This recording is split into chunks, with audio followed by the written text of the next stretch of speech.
এই শুনতে কি পাওয়া যায়?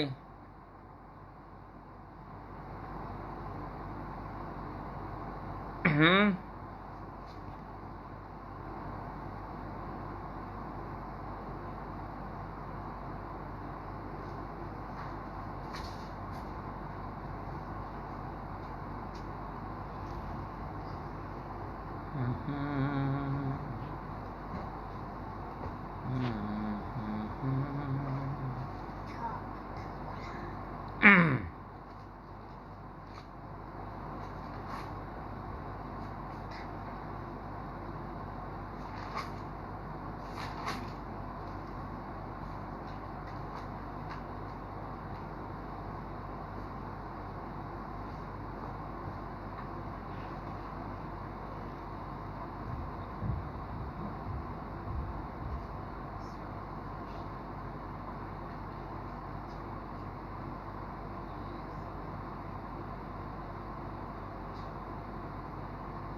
শুনতে পাওয়া যায় তো না? ঠিক আছে, আজকে আমরা আগে দিতে পড়েছিলাম তোমার ক্রনিক রেনাল ফেইলরের। আমরা পড়েছিলাম যে তোমার ডেফিনেশন, কজেস, ক্লিনিক্যাল ফিচার্স, এগুলো নিয়ে কথা বলছিলাম। আজকে আমরা মেনলি পড়ব যে management of chronic renal failure. তোমার রাখতে হবে যে আমরা যে ক্রনিক রেনাল ফেইলর ম্যানেজমেন্ট বলবো, আমাদের আসলে মেন এমটা কি, what are the aim for the management of chronic renal failure. Aim কি আমাদের? এক নম্বর হচ্ছে যে treat reversible causes of renal failure. মানে কি, প্রথমে কি বললাম, headline treat reversible causes of renal failure. দুই নম্বর হচ্ছে preventing or slowing the progression of renal disease. কী বলেছি যে প্রথমে আমার এখানে 5টা মোটো আছে। কি মোটো? 5-6টা মোটো আছে আমার ট্রিটমেন্টের। একটা হচ্ছে treatment of reversible causes of renal failure, 1 number. 2 number হচ্ছে preventing or slowing the progression of renal disease. 3 number হচ্ছে treatment of the complications of renal failure. 4 number হচ্ছে adjusting drug dose based on eGFR. তারপর হচ্ছে treat risk factors for cardiovascular diseases.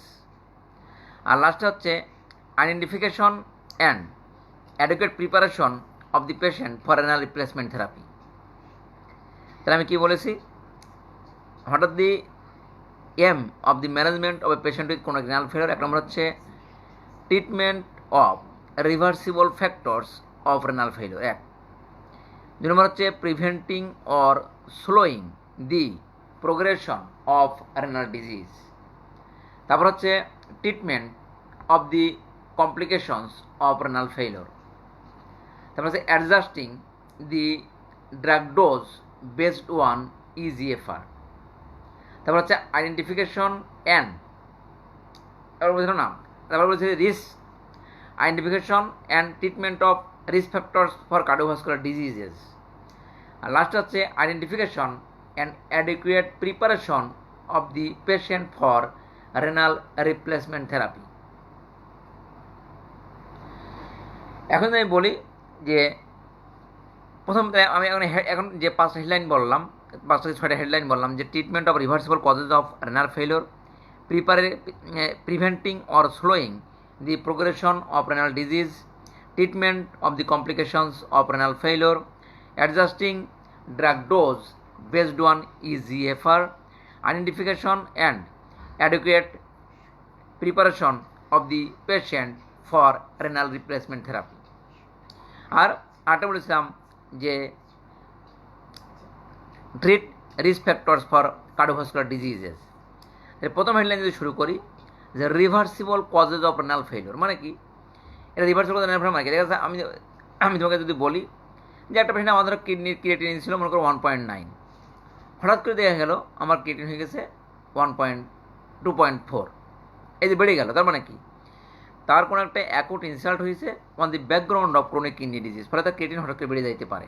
সেই ফ্যাক্টরগুলোকে reversible factors, যেগুলো correction করলে আমার ক্রিয়েটিনটা আবার 1.9-এ ফেরত আসতে পারে। তার মানে কি আমার একটা ক্রনিক কিডনি ডিজিজ ছিল আগের থেকেই, দেখা যাচ্ছে আমার 1.8 1.9 ক্রিয়েটিন আমার থাকতো।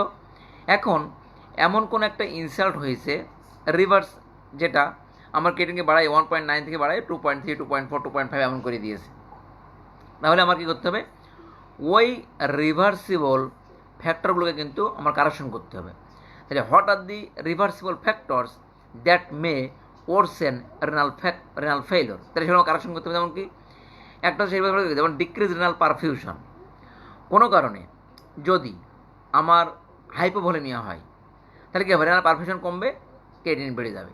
তাহলে হাইপোভলিমিয়া কেন হতে পারে, আমার দেখা যাচ্ছে একটা ভমিটিং হলো, আমার ডায়রিয়া হলো, আমার এক্সেসিভ সোয়েটিং হলো, এরকম যদি কোনো হাইপোভলিমিয়া হয়, সেই হাইপোভলিমিয়া কিন্তু আমার হঠাৎ করে ক্রিয়েটিনকে বাড়া দিতে পারে। তাহলে একটা হচ্ছে হাইপোভলিমিয়া।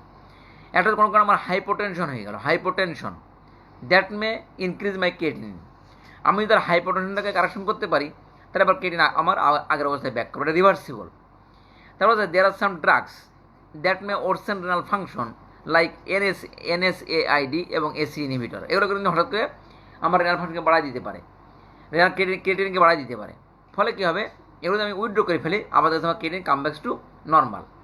তার মানে কোনো পেশেন্ট যদি আমার কাছে এমন কোনো রিপোর্ট নিয়ে আসে তার ক্রিয়েটিন লেভেলটা হাই, তখন চিন্তা করতে হবে is there any reversible factors that may worsen the renal function.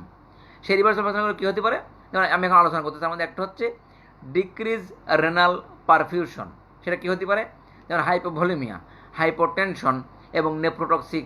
There are some medications that may reduce renal perfusion like NSAID এবং AC ইনহিবিটর।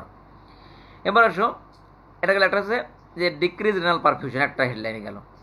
2 নম্বর আসো নেফ্রোটক্সিক মেডিকেশন, যেগুলো ড্রাগ আমার নেফ্রোটক্সিক করতে পারে, করে আমার কিডনির ফাংশনকে ক্রিয়েটিনকে বাড়াই দিতে পারে।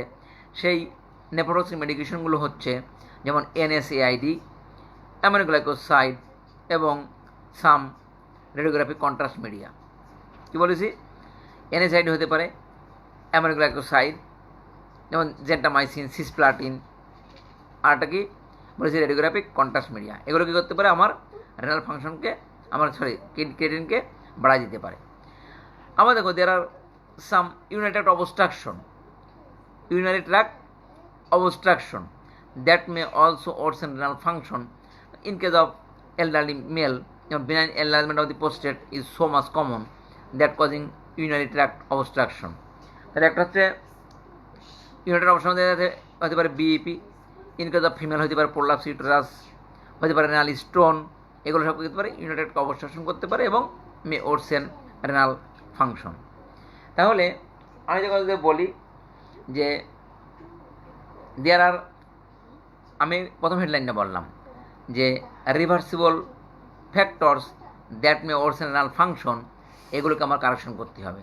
তাহলে সেগুলো কী কী বললাম, একটা বললাম হাইপোভলিমিয়া, যেখানে ডিক্রিজ রেনাল পারফিউশন, তার মধ্যে একটা হচ্ছে হাইপোভলিমিয়া, একটা হচ্ছে হাইপোটেনশন এবং সাম ড্রাগস লাইক NSAID এবং AC ইনহিবিটরস। তারপরে বললাম নেফ্রোটক্সিক মেডিকেশন, সেটা কী হতে পারে, যেমন একটা বললাম অ্যামিনোগ্লাইকোসাইড, সিসপ্লাটিন, NSAID এবং রেডিওগ্রাফিক কন্ট্রাস্ট মিডিয়া। আরেকটা বলেছি কি ইউরিনারি ট্র্যাক্ট অবস্ট্রাকশন, এগুলো সব রিভার্সিবল ফ্যাক্টরস।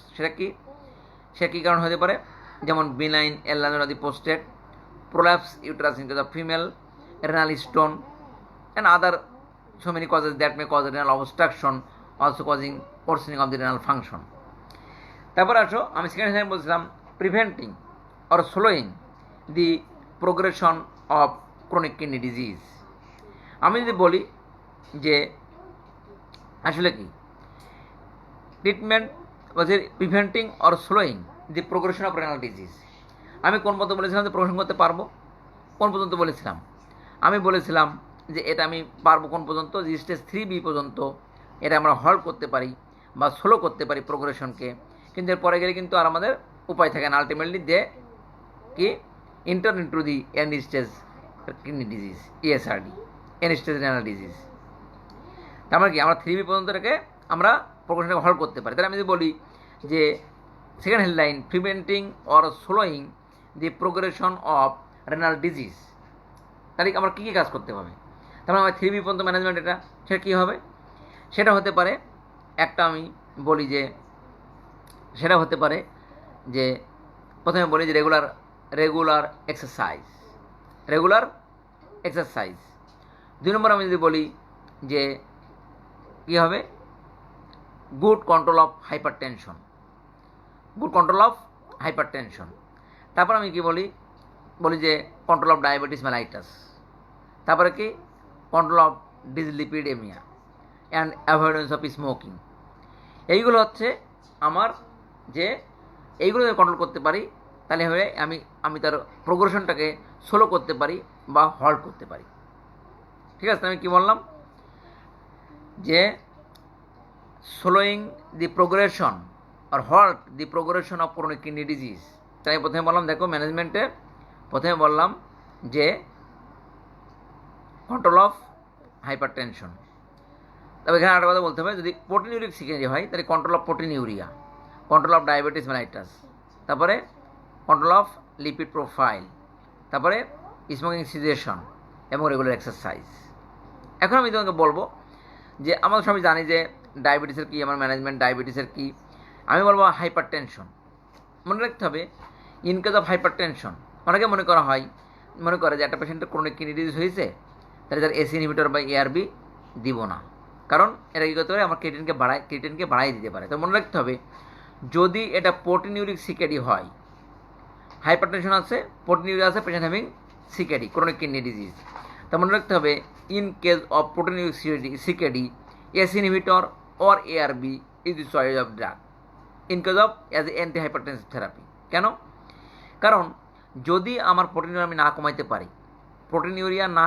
পারি তাহলে আসলে এটা কী করবে, প্রোগ্রেশন টু সিকেডি আরও তার স্টেজে বাড়তে থাকবে, রেনাল ফাংশন আরও ডিটোরিয়েট করবে যদি আমি প্রোটিনিউরিয়া না কমাইতে পারি।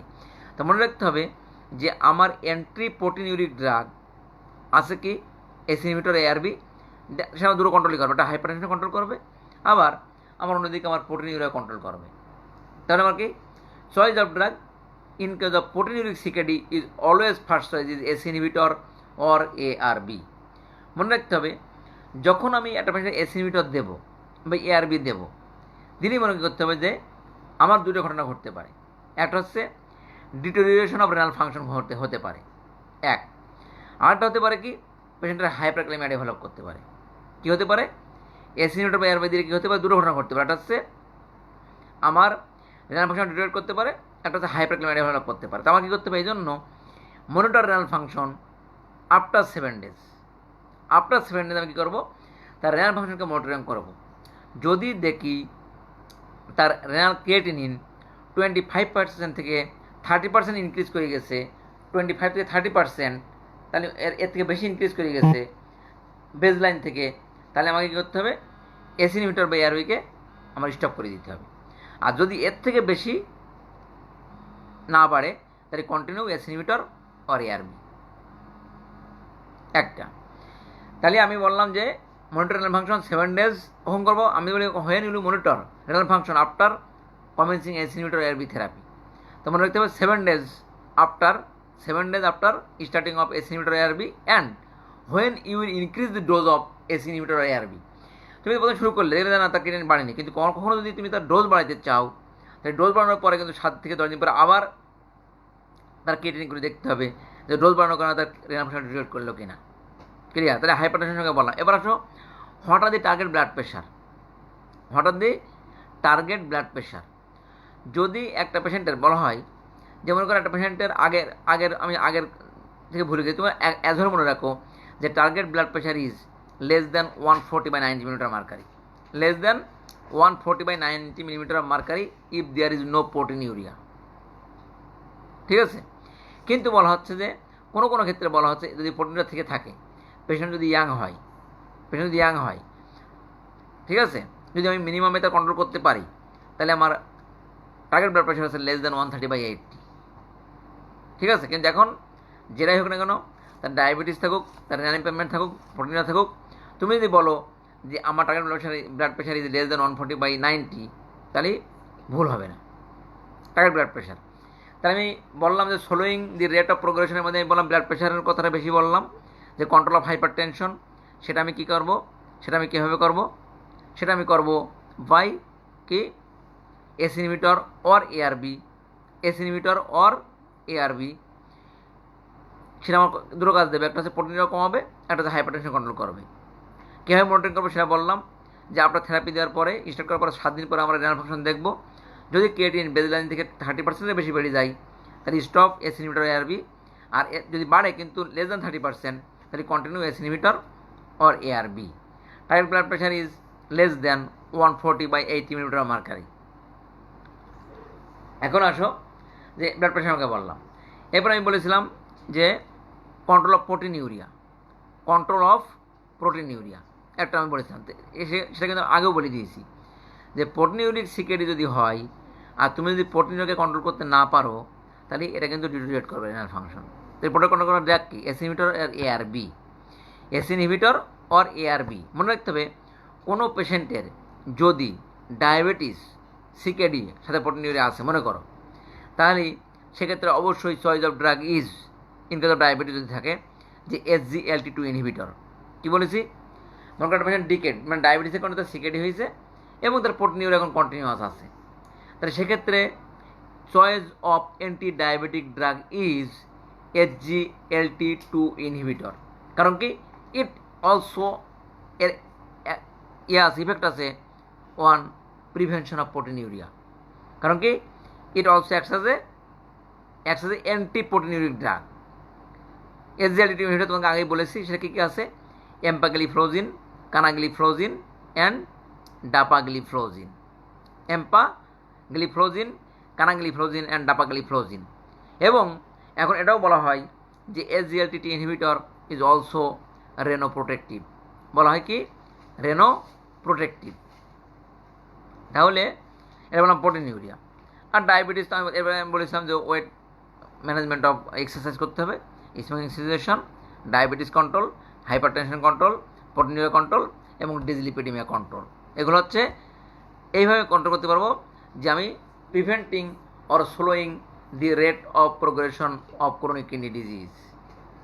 এখন আসো যে আমি তোমাকে বলি যে লাস্টের পরেরটা যে ট্রিটমেন্ট যদি, তাই আমি বললাম আমি যদি ওইভাবে বলি যে slowing the rate of progression of chronic kidney disease, এখানে কয়টা কথা বলবো যখন আমি পরীক্ষায় লিখবো, যে regular exercise, smoking situation, control of hypertension, control of diabetes, control of dyslipidemia, এগুলো তো বলেছিলাম।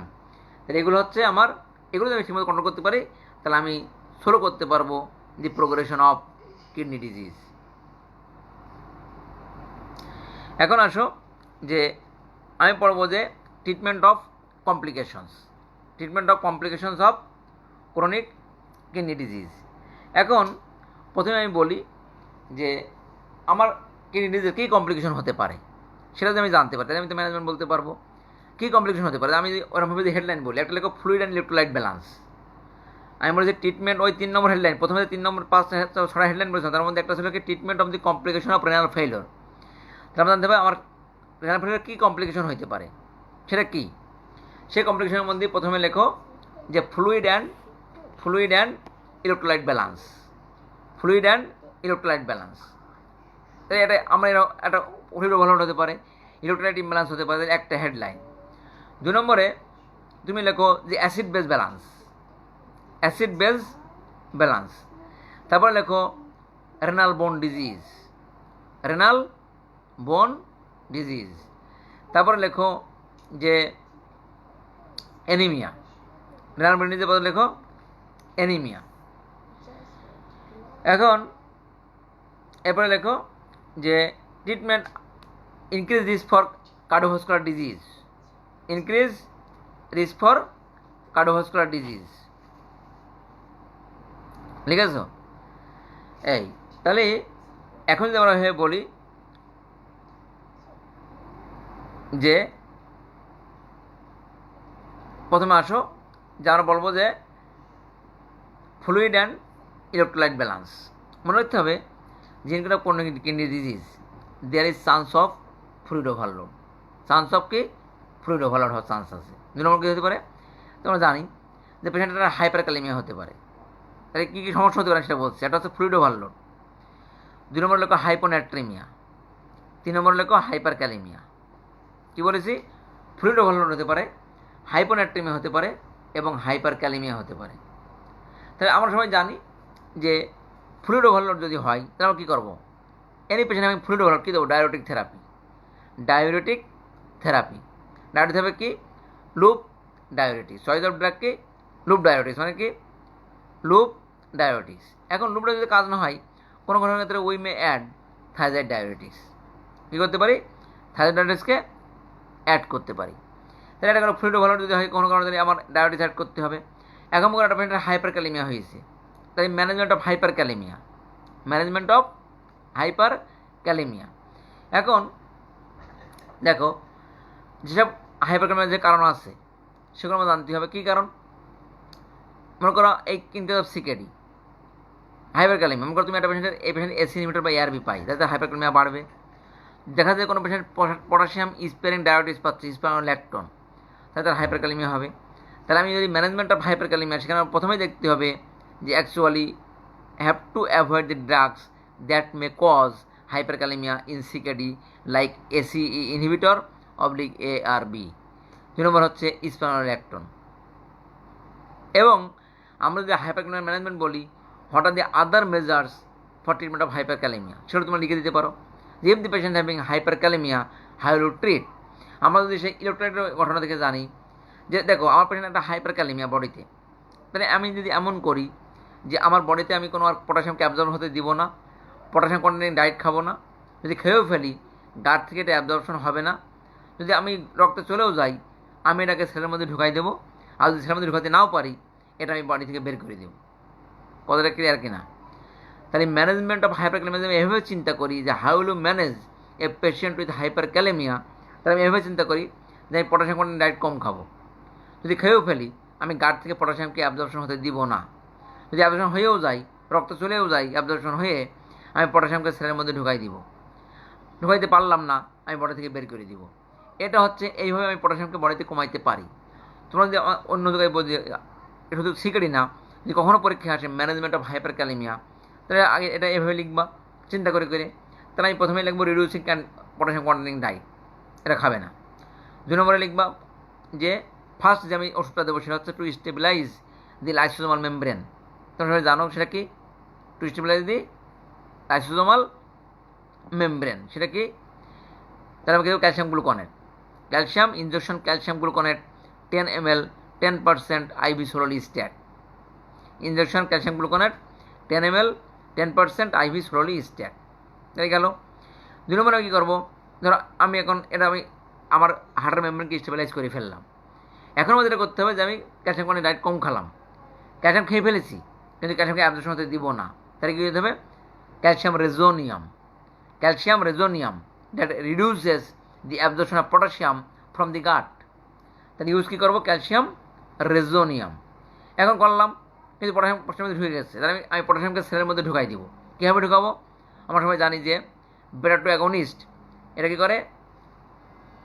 Increase the entry of potassium within the cell. তাহলে কী হবে?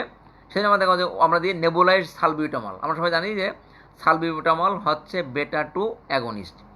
তা আমরা যদি নেবুলাইজড সালবিউটামল দিয়ে দিই, আমরা যে গ্যাস দিয়েছি তাই না, ওয়ার্ডে নেবুলাইজেশন করা হয়, সালবিউটামল দিয়ে যদি করে দিই তাহলে ইট কী করবে? পটাশিয়ামকে সেলের মধ্যে ঢুকাই দিবে। 3 নম্বর হচ্ছে যে গ্লুকোজ। আমরা জানি যে গ্লুকোজ যখন সেলের মধ্যে ঢোকে, গ্লুকোজ তখন কী করে? গ্লুকোজ একা ঢোকে না, গ্লুকোজ পটাশিয়ামকে নিয়ে সেলের মধ্যে ঢোকে। তা আমরা যদি কোনো পেশেন্টকে ইনসুলিন গ্লুকোজ পটাশিয়াম ইনফিউশন দিয়ে দিই, যখন গ্লুকোজকে ঢোকে ইনসুলিন গ্লুকোজ ইনফিউশন দিই, ইনসুলিন এবং গ্লুকোজ, তখন গ্লুকোজকে সেলের মধ্যে ঢোকাবে ইনসুলিন, তখন পটাশিয়ামকে ঢোকাই দিবে, ফলে পটাশিয়াম কমে যাবে। তাহলে এটা গেল ইনসুলিন উইথ গ্লুকোজ ইনফিউশন, একটা তোমার গেল। এখন এগুলো করার পরেও তোমার কোনো কাজ হলো না, তাহলে পটাশিয়াম বের করতে হবে।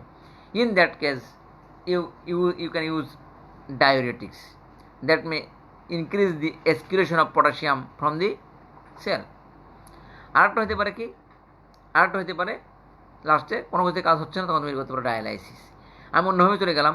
তাহলে আমি যদি বলি যে how will you manage the patient with hyperkalaemia, তাহলে ম্যানেজমেন্ট হবে এইভাবে। আর হচ্ছে management of hyponatraemia, management of hyponatraemia. In that case you will have to do fluid restriction করতে পারো up to 1 litre per day. এবং কোনো কোনো ক্ষেত্রে আমরা কী করতে পারি যে আমরা তোমাদের পটাশিয়াম কারেকশন করতে ওরালি বা বাই নর্মাল সেলাইন। সেটা আসলে আসবে আমরা অন্য অন্য সময় ম্যানেজমেন্ট বলবো যে how will you manage the patient with hyponatraemia. আমি তোমাদের কিডনি শেষ করে ইলেকট্রোলাইট পড়াবো, তখন সুন্দর করে বোঝা যাবে কীভাবে ক্যালকুলেট করতে হয়। তাহলে হাইপোন্যাট্রিমিয়া, তাহলে আমি বললাম যে প্রথমে বলো ফ্লুইড অ্যান্ড ইলেকট্রোলাইট ব্যালেন্স, যে ফ্লুইড যদি ভালো নয় ফ্লুইড রেস্ট্রিকশন, ডায়োটিক থেরাপি। যদি পটাশিয়াম হয় হাইপারক্যালেমিয়া, ইউজুয়ালি হয় হাইপারক্যালেমিয়া, তাহলে কারেকশন অফ হাইপারক্যালেমিয়া আর ম্যানেজমেন্ট অফ হাইপোন্যাট্রিমিয়া। এটা হলো ফ্লুইড অ্যান্ড ইলেকট্রোলাইট ব্যালেন্স। এখন আসো যে দেখো তোমাকে বলি যে অ্যাসিড বেস ব্যালেন্স। এর তো ক্রনিক কিডনি ডিজিজ আমাদের কী হয় বডিতে, অ্যাসিড হেডলাইন হচ্ছে অ্যাসিড বেস ব্যালেন্স। কী হবে যে ইউজুয়ালি হয় কি অ্যাসিড বেস ব্যালেন্স মানে কী হয়, ওখানে যেটা হয় সেটা হচ্ছে metabolic acidosis, usually high anion gap. কী হয়, high anion gap metabolic acidosis, high anion gap metabolic acidosis. এখন আমরা কি সবসময় কারেকশন করবো না, আমার টার্গেট থাকবে বাইকার্বনেট লেভেল কত উপরে রাখা, মোর দ্যান 22। বাইকার্বনেট লেভেল কত উপরে রাখা, মোর দ্যান 22। এখন মনে করো যে ইউজুয়ালি কখন করি আমরা এটা কারেকশন করি কী হবে, usually by using sodi bicarb, usually by using sodi bicarb. আর বাইকার্বনেট লেভেলের টার্গেট হচ্ছে মোর দ্যান 22। তাহলে আমার এখানে অ্যাবনর্মালিটি হবে high anion gap metabolic acidosis. High আমি কারেকশন করবো কী দিয়ে, বাই সোডি বাইকার্ব। আমার টার্গেট বাইকার্বনেট কত হবে, more than 20 millimole, more than 20 millimole bicarbonate level রাখতে হবে। এখন মনে করো ওখানে আমি একটা কথা বলিনি, ইনকেজ অফ, আচ্ছা পরে বলা যাবে যে ইনকেজ অফ বলেছিলাম যে ম্যানেজমেন্টে যে অ্যাসিডোসিস যখন বডিতে থাকে তখন কিন্তু বডিতে কী হয়, হাইপারক্যালেমিয়া হয়। কেন জানো, যখন বডিতে হাইড্রোজেনের কনসেন্ট্রেশন অনেক বেশি থাকে, হাইড্রোজেনের কনসেন্ট্রেশন, তখন বডি কী করে হাইড্রোজেনটাকে সেলের মধ্যে ঢুকাই দেয় টু কমব্যাট অ্যাসিডোসিস, আর পটাশিয়ামকে সেলের মধ্যে থেকে বের করে দেয়, ফলে পটাশিয়াম ব্লাডে বেড়ে যায়। কথাটা মানে ক্লিয়ার হয়নি। দেখ আমি বলি আর একবার, যে যখন বডিতে অ্যাসিডোসিস হয় তার মানে কি হাইড্রোজেনের কনসেন্ট্রেশন অনেক বেশি থাকে, তখন বডি যখন এই অ্যাসিডোসিসকে কমব্যাট করতে চায় তখন সে হাইড্রোজেন আয়নকে সেলের মধ্যে ঢুকাই দেয়, আর পটাশিয়ামকে কী করে, পটাশিয়ামকে সেল থেকে বের করে দেয়, ফলে বডিতে হাইপারক্যালেমিয়া হয়। তা আমি যদি কোনো পেশেন্টের এই অ্যাসিডোসিসকে কারেকশন করে দিই তখন কিন্তু তার হাইপারক্যালেমিয়া থাকবে না, তখন তার পটাশিয়াম কী হবে, পটাশিয়াম কমে যাবে। ক্লিয়ার? এখন আসো আমরা যে বলেছিলাম যে তোমার ম্যানেজমেন্ট অফ, একটা ইম্পর্টেন্ট বলি যে management of anaemia and CKD, management of anaemia and CKD. তাহলে কী হবে যে management of anaemia and CKD, আমি আগের দিন তোমাকে বলেছিলাম হঠাৎ the causes of anaemia and CKD, causes of anaemia in CKD. এখন আচ্ছা তোমার বলো management of anaemia in CKD. মনে রাখতে হবে in most of the cases the anaemia in CKD is usually normocytic normochromic, normocytic normochromic. তবে কোনো কোনো ক্ষেত্রে এটা হতে পারে microcytic and hypochromic. Most of the cases normocytic normochromic, কিন্তু কোনো কোনো ক্ষেত্রে হতে পারে মাইক্রোসাইটিক অ্যান্ড হাইপোক্রমিক। এখন মনে করো নর্মোসাইটিক নর্মোক্রমিক মানে কি, মানে অ্যানিমিয়া ক্রনিক ডিজিজ, আর মাইক্রোসাইটিক হাইপোক্রমিক মানে কি, হতে পারে একসাথে আয়রন ডিফিসিয়েন্সি। মনে রাখতে হবে যে কোনো অ্যানিমিয়া, তোমাদের বলি যে এনি অ্যানিমিয়া তোমাদের বলা হয় যে ম্যানেজমেন্ট অফ অ্যানিমিয়া, তাহলে তুমি যদি ইনভেস্টিগেশন করো তাহলে প্রথমে করতে হবে তোমার কিন্তু complete blood count with ESR with PBF, complete blood count with ESR with PBF. নাহলে তুমি জীবনেও তুমি এই অ্যানিমিয়ার কারেকশনে আগাইতে পারবে না। তোমার কী করো, সিবিসি ইএসআর করো, অধিকাংশ আমরা ডাক্তাররা করি, কোনো ডিসিশন আসবে না। পিবিএফ আমাকে বলে দেবে এটা কোন ধরনের অ্যানিমিয়া, এটা কি মাইক্রোসাইটিক হাইপোক্রমিক, এটা কি নর্মোসাইটিক নর্মোক্রমিক, এটা কি ম্যাক্রোসাইটিক, এটা কি হেমোলাইটিক, আমাকে বলে দেবে। তাহলে আমি সেই অনুসারে আগাবো যে আমি কোন দিকে যাব। তাহলে any patient having chronic kidney disease you must have to do complete blood count with ESR with PBA. It will guide you যে এটা নর্মোসেরিক নর্মোক্রমিক নাকি microcytic hypochromic. If this subjects having microcytic hypochromic, you must have to exclude iron deficiency. You must have to exclude iron deficiency by doing iron profile. তাহলে কোনো patient যদি মাইক্রোসেরিক হাইপোক্রমিক বলেও থাকে তাহলে তোমাকে অবশ্যই কী করতে হবে, এক্সক্লুড করতে হবে আয়রন ডেফিসিয়েন্সি অ্যানিমিয়া আছে কিনা। মনে করো যে পেশেন্ট নর্মোসেরিক নর্মোক্রমিক অ্যানিমিয়া আছে, তাও কিন্তু তোমাকে কী করতে হবে, এক্সক্লুড করতে হবে আয়রন ডেফিসিয়েন্সি। সেটা আমি পরবর্তী কেন, মানে তার মানে any patient having anaemia in CKD you must have to exclude iron deficiency, সেটা মাইক্রোসেরিক হাইপোক্রমিক হোক বা নর্মোসেরিক নর্মোক্রমিক হোক। কারণ কি, যদি এটা মাইক্রোসেরিক হাইপোক্রমিক হয়ে থাকে, তার মানে আয়রন ডেফিসিয়েন্সি যদি হয়ে থাকে, তোমাকে আয়রন দিতে হবে। কী দিতে হবে, আয়রন থেরাপি, সেটা in the form of oral, in the form of IV iron. তো মনে রাখতে হবে, in most of the cases chronic kidney disease patient having anorexia and dyspepsia, anorexia and খাইতে পারে না এবং ডিসপেপসিয়া, যার ফলে কী হয়, they can not tolerate oral iron. In most of the cases we have to treat with IV iron if there is iron deficiency. কথাটা clear হয়নি? তাহলে আমি বলছি, এখন আমি পড়াচ্ছি management of anaemia in CKD. আমি বলেছি প্রথমে I have to decide either it is iron deficiency anaemia, microcytic hypochromic or normocytic normochromic. Either microcytic hypochromic হোক বা নর্মোসেরিক নর্মোক্রমিক হোক, you must have to exclude iron deficiency by doing iron profile. If there is evidence of iron deficiency, you have to treat with iron therapy, either oral or IV. তবে IV iron is preferable than oral iron because most of the patient with CKD having anorexia and dyspepsia. As a result, they cannot tolerate oral iron. So, you can prescribe IV iron therapy. এখন এটা গেল iron deficiency. এখন মনে করো যদি আসলে iron deficiency না হয়ে থাকে, ঠিক আছে, ইন দ্যাট কেস নর্মোসেরিক নর্মোক্রমিক, বাট তারপর আয়রন কেন করতে হবে? কারণ নর্মোসেরিক নর্মোক্রমিক ট্রিটমেন্টের অপশনগুলো কী আছে? ট্রিটমেন্ট অপশন হচ্ছে যে একটা হচ্ছে এরাইথ্রোপয়েটিন থেরাপি, এরাইথ্রোপয়েটিন থেরাপি।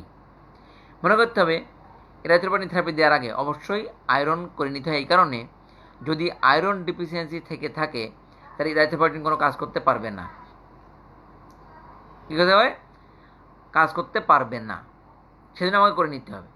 তাহলে আমি যদি বলি তাহলে একটা এরাইথ্রোপয়েটিন থেরাপি, এখন মনে করা এরাইথ্রোপয়েটিন থেরাপি দিলে আমি বলি এরাইথ্রোপয়েটিন থেরাপি ইনইফেক্টিভ, কীভাবে? কাঁধে কাঁধে কাঁধে কাজ করতে পারবে না। তাহলে বডিতে যদি কোনো অ্যাক্টিভ ইনফেকশন থাকে এরাইথ্রোপয়েটিন কাজ করবে না, যদি কোনো অ্যাক্টিভ ইনফ্লামেশন থাকে এরাইথ্রোপয়েটিন কাজ করবে না, যদি বডিতে ম্যালিগন্যান্সি থাকে তাহলে এরাইথ্রোপয়েটিন ক্যান নট ওয়ার্ক, যদি আয়রন ডেফিসিয়েন্সি থাকে তাহলে এরাইথ্রোপয়েটিন কাজ করবে না, যদি বডিতে অ্যালুমিনিয়াম ওভারলোড থাকে তাহলে এরাইথ্রোপয়েটিন কাজ করবে না। তাহলে এরাইথ্রোপয়েটিন দেওয়ার আগে আমাকে এক্সক্লুড করতে হবে কি, বডিতে কোনো অ্যাক্টিভ ইনফেকশন আছে কি না, বডিতে কোনো অ্যাক্টিভ ইনফ্লামেশন আছে কি না, বডিতে কোনো ম্যালিগন্যান্সি আছে কি না, বডিতে অ্যালুমিনিয়াম ওভারলোড আছে কি না, এগুলো আমাকে এক্সক্লুড করে নিতে হবে। এক, তারপর আসো যে আমি এরাইথ্রোপয়েটিন দেবো, আমার টার্গেট কী? আসলে টার্গেটটা কি? আমার হিমোগ্লোবিনটাকে বাড়ানো। কতটুকু বাড়াবো? লিখতে হবে আমার হিমোগ্লোবিনটা হচ্ছে 10 থেকে 12 মিলিগ্রাম পার ডিএল, 10 থেকে 12 গ্রাম পার ডিএল। কী বলেছি? টার্গেট হচ্ছে 10 থেকে 12 গ্রাম পার ডিএল, এর বেশি বাড়ানো যাবে না। এর বেশি কেন বাড়ানো যাবে না? কারণ erythropoietin two major adverse effect, the one is hypertension and another is thrombosis. What are the adverse effect of erythropoietin therapy? একটা কি হাইপার টেনশন আর একটা হচ্ছে থ্রম্বোসিস। তাহলে আমি যদি বলি যে, তাহলে আমি ম্যানেজমেন্টে যদি বলি অ্যাজ এ হোল, তোমাদের প্রশ্ন আসে how will you manage anaemia in CKD?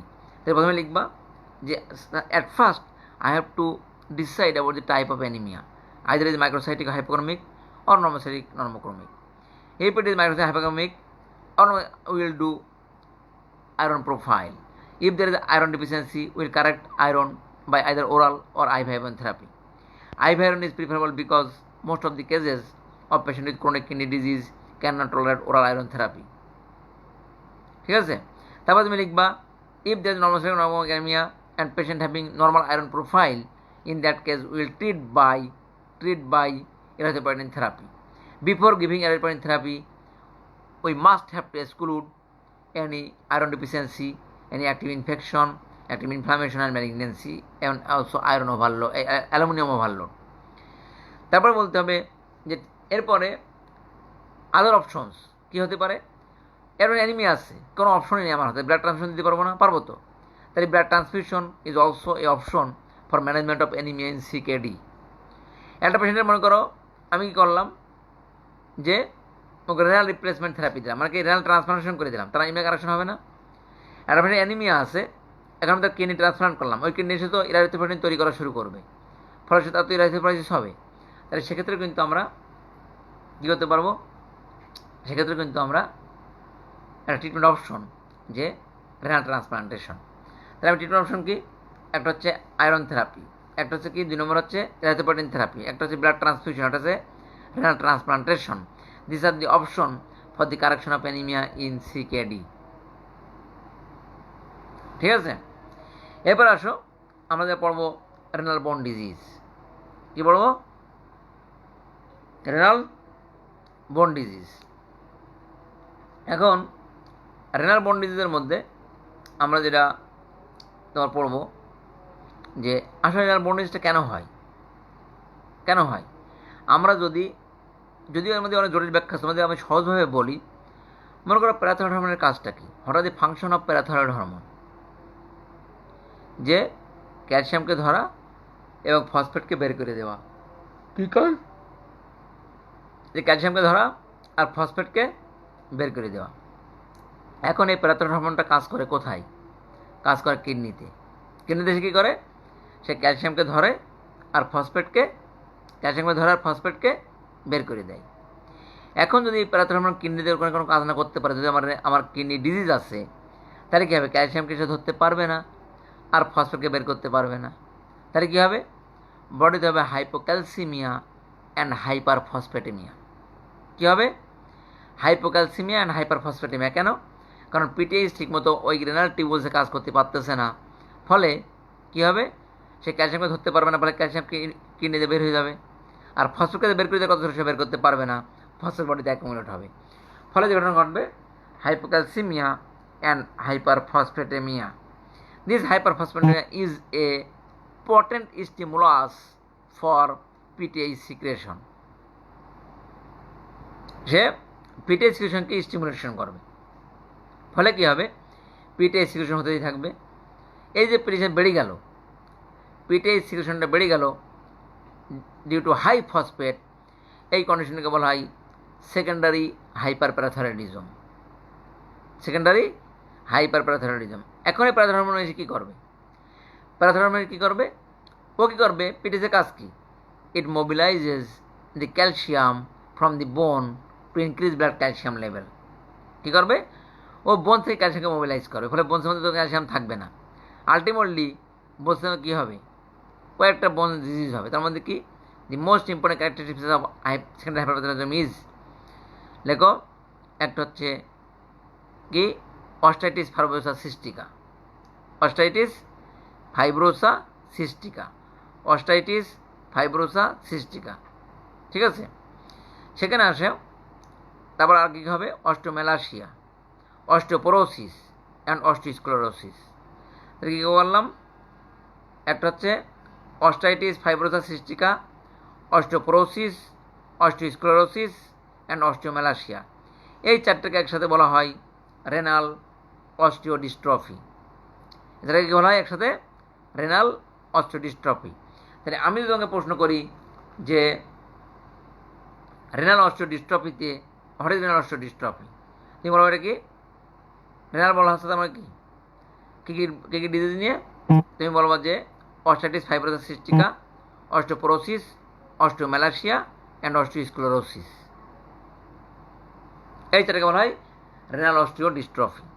এখন আমি বললাম রেনাল বোন ডিজিজ, তাহলে এগুলো তো হলো। এখন এটাকে ম্যানেজ করবো কী হবে, তাহলে আমি যদি একটা পেশেন্টের ক্যালসিয়ামকে কারেকশন করতে পারি আর ফসফেটকে যদি কমাই দিতে পারি, তাহলে তোমার স্টিমুলাস হওয়ার পিটিএইচ থাকবে না, পিটিএইচ বাড়বে না, পিটিএইচ বোনস থেকে ক্যালসিয়াম মোবিলাইজেশন করবে না, ফলে আমার কী হবে, আমার বোনস থেকে ক্যালসিয়াম বের হবে না, বোনস ডিজিজ হবে না। এটাই তো মেকানিজম। তাহলে আমি যদি বলি how will you manage a patient with renal osteodystrophy, তাহলে আমার কী করতে হবে, যে একটা কারেকশন অফ হাইপোক্যালসিমিয়া আর রিয়াকশন অফ হাইপারফসফেটেমিয়া। তাহলে আমি তোমাকে বলি যে প্রথমে লেখো যে correction of hyperphosphataemia, correction of hyperphosphataemia. এর মধ্যে একটা লেখো যে আমি যদি প্রথমে লেখো যে reduction of phosphate containing diet, reduction of phosphate containing diet, সেটার মধ্যে কি milk, cheese, butter, egg, meat, এগুলা, ঠিক আছে, milk, cheese, egg, butter, meat, এগুলো হচ্ছে ফসফেট কন্টেনিং ডাইট, এগুলোকে অ্যাভয়েড করতে হবে। তাহলে এগুলো ফসফেট কন্টেনিং ডাইট গেল। তারপরে দেখো আমরা ওদেরকে ইউজ করতে পারি, কিছু কিছু ফসফেট বাইন্ডার ইউজ করতে পারি। কী করতে ইউজ করি, ফসফেট বাইন্ডার, যে ফসফেট বাইন্ড করবে, ফলে অ্যাবজর্পশন হতে দিবে না। তার মধ্যে একটা কি, একটা লেখা হচ্ছে ক্যালসিয়াম কার্বনেট, হঠাৎ ফসফেট বাইন্ডার, একটা হচ্ছে ক্যালসিয়াম কার্বনেট, তারপর হচ্ছে aluminium hydroxide, aluminium hydroxide, calcium carbonate, lanthanum carbonate, lanthanum carbonate, আর হচ্ছে পলিমার বেস ফসফেট বাইন্ডার আছে, যেমন সেভেলেমার। তাহলে আমি কী বললাম, যে আমি কি করব, যে আমি ফসফেট কন্টেন্ট ডায়েটকে অ্যাভয়েড করব, আর আমি ইউজ করতে পারি ফসফেট বাইন্ডার। কী ইউজ করতে পারি, ফসফেট বাইন্ডার। তার মানে কীরকম, যে এটাকে কী বললাম, ফসফেট বাইন্ডার কী আছে, একটা হচ্ছে ক্যালসিয়াম কার্বনেট, একটা হচ্ছে অ্যালুমিনিয়াম হাইড্রোক্সাইড, একটা হচ্ছে ল্যান্থানাম কার্বনেট, আর একটা হচ্ছে পলিমার বেসড সেভেলেমার, এগুলো হচ্ছে ফসফেট বাইন্ডার। তাহলে আমি গেলাম ফসফেটের ব্যাপার শেষ। এখন আসো যে ম্যানেজমেন্ট অফ হাইপোক্যালসিমিয়া। তোমরা যখন আসলে পরবর্তী ডাক্তার হবা, তোমার দেখবা যে মোস্ট অফ দি প্র্যাকটিশনার যে এই ক্রনিক কিডনি ডিজিজ আছে, ক্রিয়েটিনিন 1.2 আছে, 4 আছে, একটু বেশি আছে, ইউজ ক্যালসিয়াম এবং ডাইক্যালট্রল, মানে কি active vitamin D, active form of vitamin D, তার মানে 125 ডাইহাইড্রোক্সিক্যালসিফেরল, তার একটা নাম কি ক্যালসিট্রায়ল, তারা ইউজ করবে। কিন্তু মনে রাখতে হবে যে আমার একটা পেশেন্ট কখন আমি ক্যালসিয়াম দেবো আর কখন দিব না, কখন ক্যালসিট্রায়ল দিব আর কখন দিব না, এটা তোমার খেয়াল করতে হবে। কি সেটা হচ্ছে যে আমরা কী করবো, এই পেশেন্টের একটা পিটিএইচ করবো, কী করবো, প্যারাথাইরয়েড হরমোন।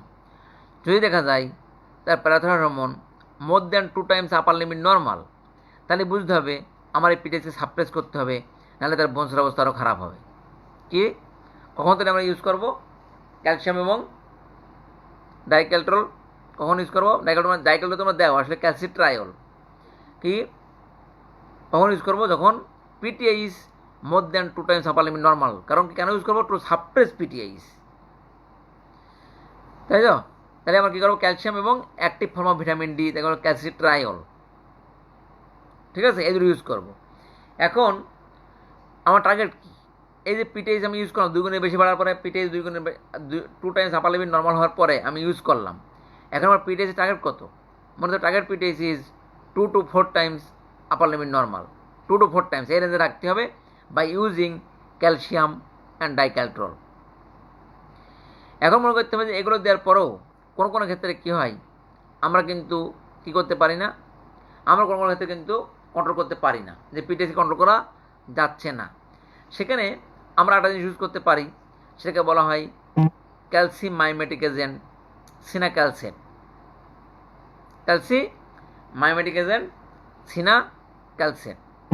মানে কি, এটা ক্যালসিয়াম সেন্সিটিভ রিসেপ্টর, মানে আমার ক্যালসিয়াম কম আছে, ও যে পিটিএইচ বাড়াবে ও সেন্স হতে দেবে না, যে আমার বডিতে ক্যালসিয়াম কম, এই সেন্সটা ও পিটিএইচকে দেবে না, ওখানে পিটিএইচ বেশি আসতে পারবে না। বুঝা গেছে, সেটার কাছে কাজ হচ্ছে, এটা হচ্ছে ইনঅ্যাক্টিভেটিং ক্যালসিয়াম সেন্সিটিভ রিসেপ্টরের উপর কাজ করে। ফলে কী হবে, ক্যালসিয়াম কম থাকলেও আমার বডিতে পিটিএইচ কেন বাড়ে, যখন ক্যালসিয়াম কম থাকে ওটা সেন্স কাজ করায় যে ক্যালসিয়াম নাই, পিটিএইচ আসো, তো ওই সেন্সটাকে কাজ করতে দেবে না এই সিনাক্যালসেট, ঠিক আছে। এই আর কোনো কোনো ক্ষেত্রে যদি কন্ট্রোল নাই করা যায়, কোনো কোনো ক্ষেত্রে টার্সিয়ারি হাইপারপ্যারাথাইরয়েডিজম ডেভেলপ করে। টার্সিয়ারি হাইপারপ্যারাথাইরয়েডিজম মানে কি, আমি যখন একটা মানুষকে কন্টিনিউয়াস স্টিমুলেশন দেয়, লো ক্যালসিয়াম বা হাইপারফসফেট যখন কী হবে, পিটিএইচকে স্টিমুলেশন দিতে থাকবে, তখন পিটিএইচের মধ্যে অ্যাডিনোমা ফর্মেশন হয়ে যাবে, প্যারাথাইরয়েড গ্ল্যান্ডে অ্যাডিনোমা ফর্মেশন হয়ে যাবে। সেটা সে কী করবে, স্পন্টেনিয়াসলি সে পিটিএইচ প্রোডাকশন তৈরি করা শুরু করবে, তার কোনো আর স্টিমুলেশনের প্রয়োজন নাই।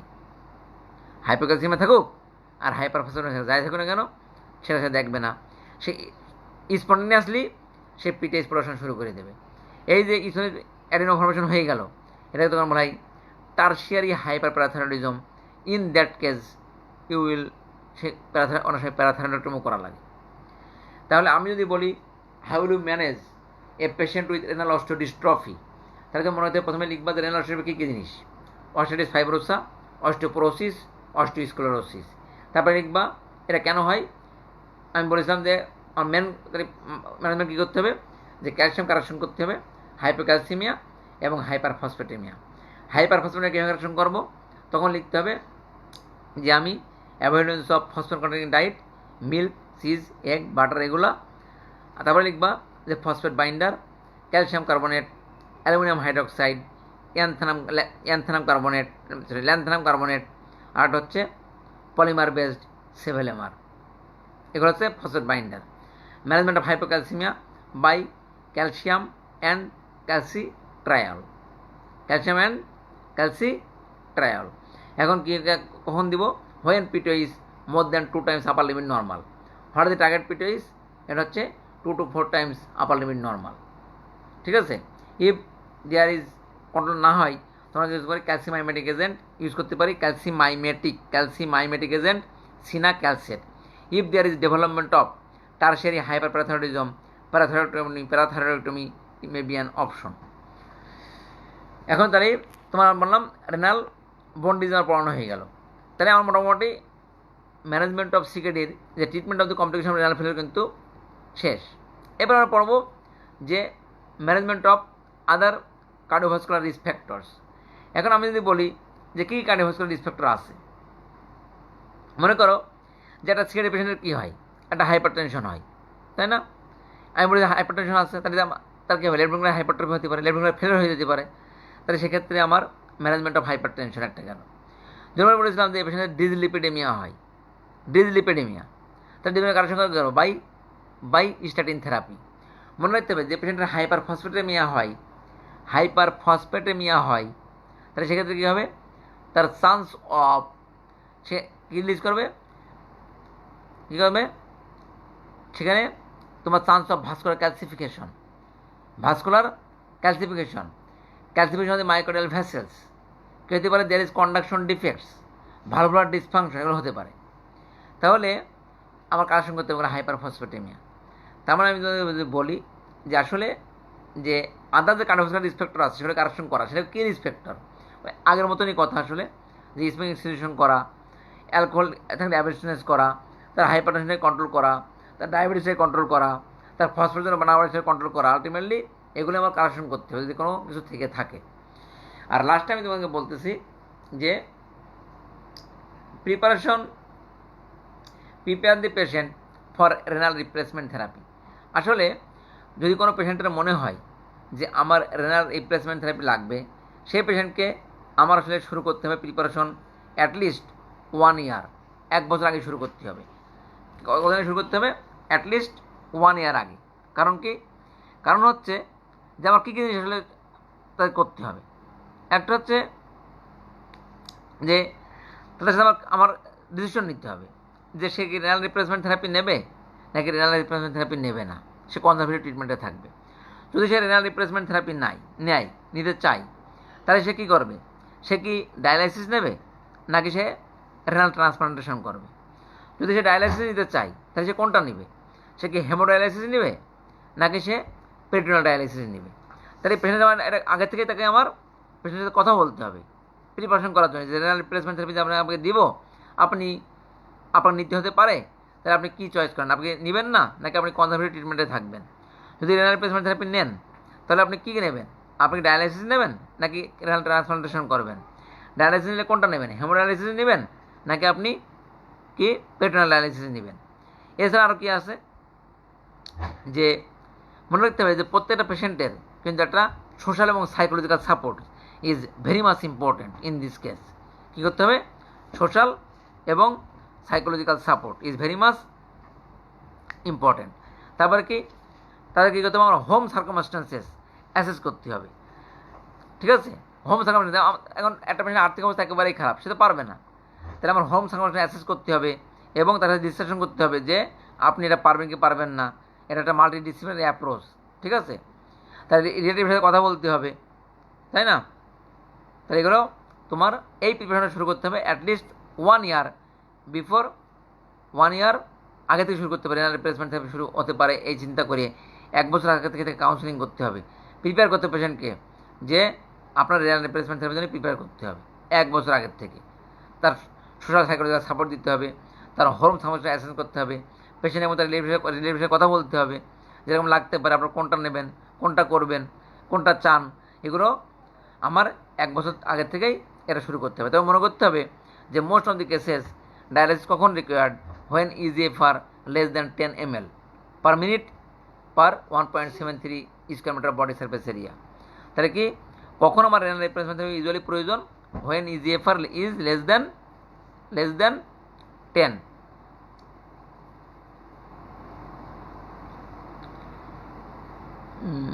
আর কি কোনো কিছু বাদ আছে নাকি? কোনো হেডলাইন কি বাদ আছে?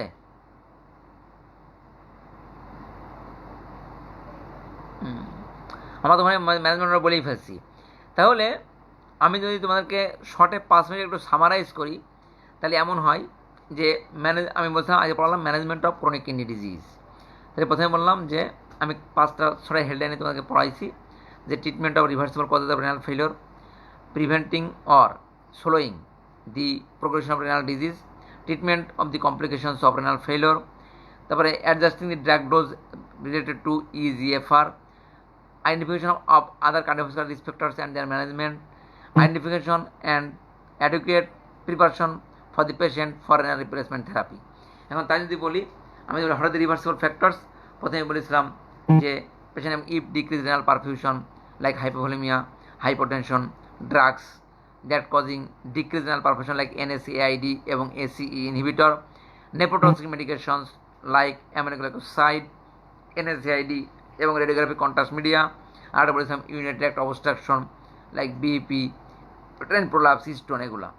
তারপরে বলেছিলাম slowing the rate of progression of chronic kidney disease, কীভাবে স্লো করবো সেখানে বলেছিলাম যে smoking, avoidance of smoking, regular exercise, good control of hypertension, control of diabetes mellitus, dyslipidaemia control, এগুলো বলেছিলাম। এর মধ্যে হাইপার টেনশনের কিছু কথা বলেছিলাম যে choice of drug is AC inhibitor এবং ARB। কেন?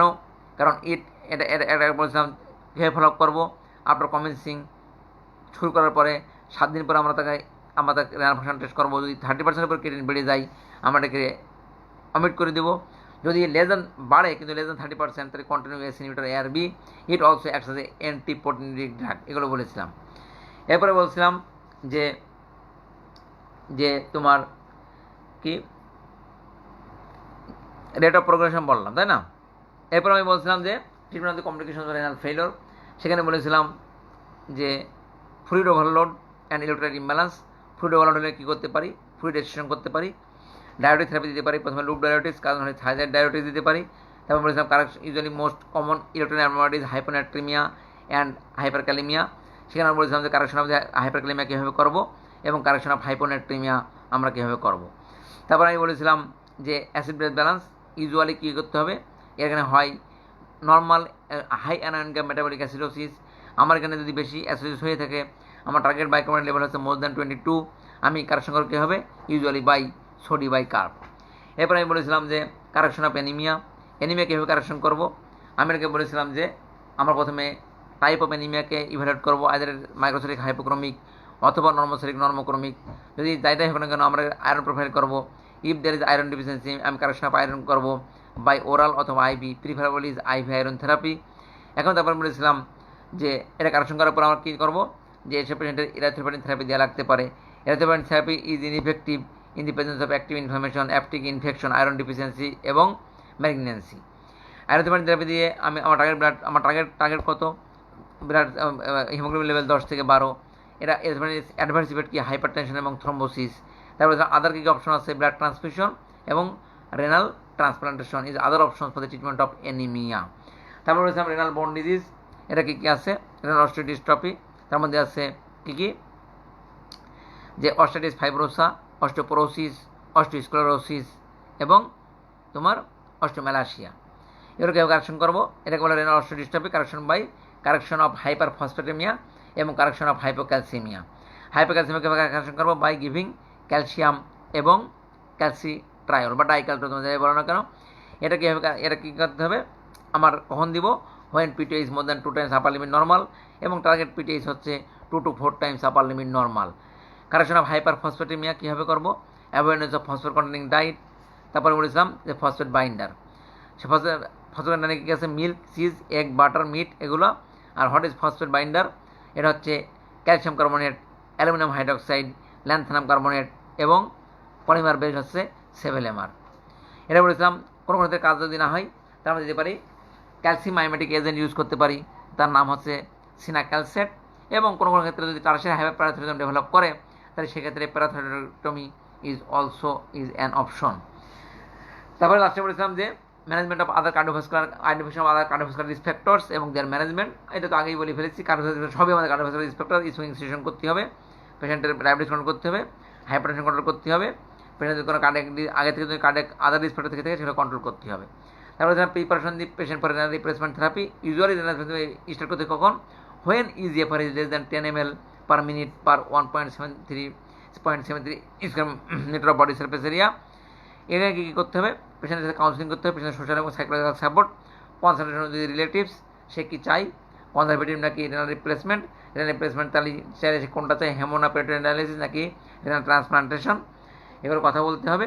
পেশেন্টের হরম সার্কামস্টেন্স অ্যাসেস করতে হবে এবং সে অনুসারে সিদ্ধান্ত নিতে হবে। এবং it usually starts 1 year before the initiation of renal replacement therapy. ঠিক আছে, আজকে এই পর্যন্তই। তাহলে এখন তোমাদের কোনো কোয়েশ্চেন থাকলে বলো দেখি। Any question?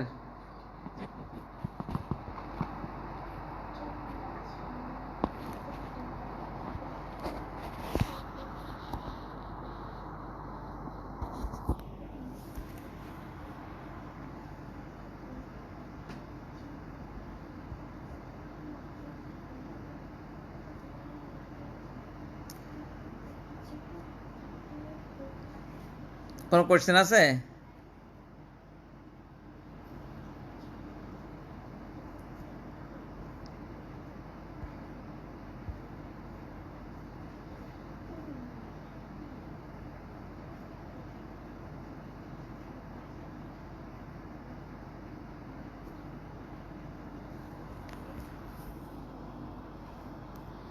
কোনো কোয়েশ্চেন? Any question?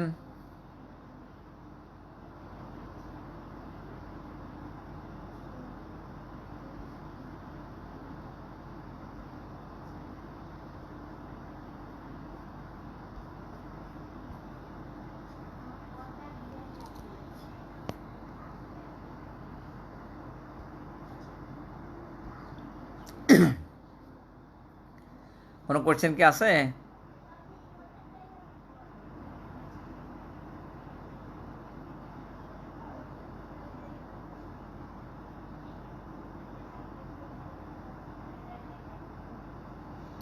আচ্ছা স্যার, ম্যানেজমেন্ট অফ হাইপারক্যালেমিয়াটা আরেকবার একটু বলবো, তাই?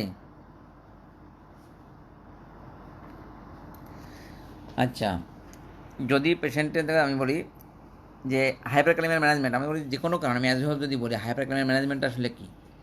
ধরো আমি যদি বলি যে আমরা কী নিচ্ছি, ধরো পটাশিয়াম কন্টেন্ট ডায়েট, আমি বললাম পটাশিয়ামকে আমি এখান থেকে খাওয়া কমাই দিলাম, খাইয়ে ফেললাম, গাট থেকে অ্যাবজর্পশন কমাই দিলাম, গাট থেকে ধরো অ্যাবজর্পশন কমাই দিলাম একটা অপশন, এমন করে যেগুলো ব্লাডে ঢুকে গেছে ব্লাড থেকে আমি সেলের মধ্যে ঢুকাই দিলাম, তারপরেও পারলাম না, আমি বডি থেকে বের করে দিলাম। এখন এগুলো হচ্ছে আমার অপশন। তা প্রথমে হচ্ছে হাইপারক্যালেমিয়ার রিস্ক কি? আসলে রিস্ক হচ্ছে কার্ডিয়াক অ্যারিথমিয়া। সেজন্য প্রথমে আমরা বলি যে in case of management hyperkalaemia আমাদের কী করতে হবে? Stabilise the cell membrane by using calcium gluconate, যাতে আমার হার্টের অ্যারিথমিয়াটা না হয়। সেটা কীভাবে দিই? Injection calcium gluconate 10 ml 10% IV slowly stat, এটা একটা। 2 নম্বর হচ্ছে যে 1, তারপরে বললাম যে আমি বললাম গাট থেকে অ্যাবজর্পশন হতে দিব না, reduce the absorption of potassium from the gut by calcium resonium. তারপরে ব্লাডে আমার ঢুকে গেছে, যেগুলো ব্লাডে আছে, তখন দেখবো increase entry of potassium within the cell. সেটা কীভাবে হবে? সেটা হবে বাই নেবুলাইজড, 1 নম্বর নেবুলাইজড সালবিউটামল। 2 নম্বর হচ্ছে ইনসুলিন গ্লুকোজ ইনফিউশন। আর লাস্টে বলতেছি যে potassium, remove of potassium from the body কী হবে? বাই ডায়োটিক থেরাপি, মানে ফ্রুসেমাইড এবং ডায়ালাইসিস। আরটা লিখতে পারো correction of acidosis by soda bicarb, it also reduces potassium level. এগুলো হচ্ছে কারেকশন অফ হাইপারক্যালেমিয়া। এবার নাসিম রেজা লিখছে এসি ইনহিবিটরে কাজ না হলে কি দিব। এখন আমি চিন্তা বলতে যে এসি ইনহিবিটর আমরা কি জন্য এসি ইনহিবিটর ইউজ করছি? আদের অ্যান্টি হাইপারটেনসিভ আর অ্যান্টি প্রোটিনিউরিক। মনে করি যদি অ্যান্টি হাইপারটেনসিভ যদি আমি ইউজ করি, ইফ এসি ইনহিবিটর যদি কাজ না করে, তখন অনেকগুলো অপশন আছে। You can use calcium channel blocker, you can use alpha blocker, অনেকগুলো অপশন আছে, এগুলো তোমরা ইউজ করতে পারো। যদি এসি ইনহিবিটর অ্যান্টি হাইপারটেনসিভ কাজ না হয়, তাহলে আমার another option is calcium channel blocker. এছাড়া আরও অপশন আছে, ডায়োটিক থেরাপি দিতে পারে, diuretic, calcium channel blocker, alpha blocker, যে কোনো কিছু তুমি ইউজ করতে পারো। আচ্ছা, ডায়ালাইসিস দিলে পেশেন্ট কি পুরোপুরি সুস্থ থাকবে? হ্যাঁ, ডায়ালাইসিস যদি সে নিয়মিত নেয়, যদি ডায়ালাইসিস কমপ্লিকেশন ডেভেলপ না করে, তাহলে মোটামুটি সে স্বাভাবিক লিড করতে পারবে। এখন করে পেশেন্টটি সুস্থ থাকার দিকে তার এটা আছে একটা রিলেটিভ ব্যাপার। তবে ডায়ালাইসিস দিলে তো পেশেন্ট একটু ভালো থাকবেই।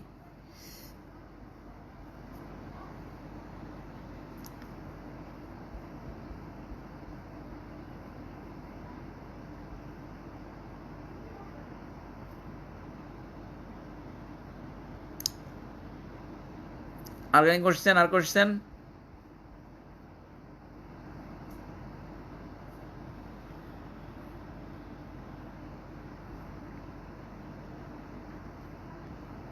এখন কোশ্চেন না থাকলে তাহলে আজকে এখানে, হ্যাঁ, এই পর্যন্তই। ওকে,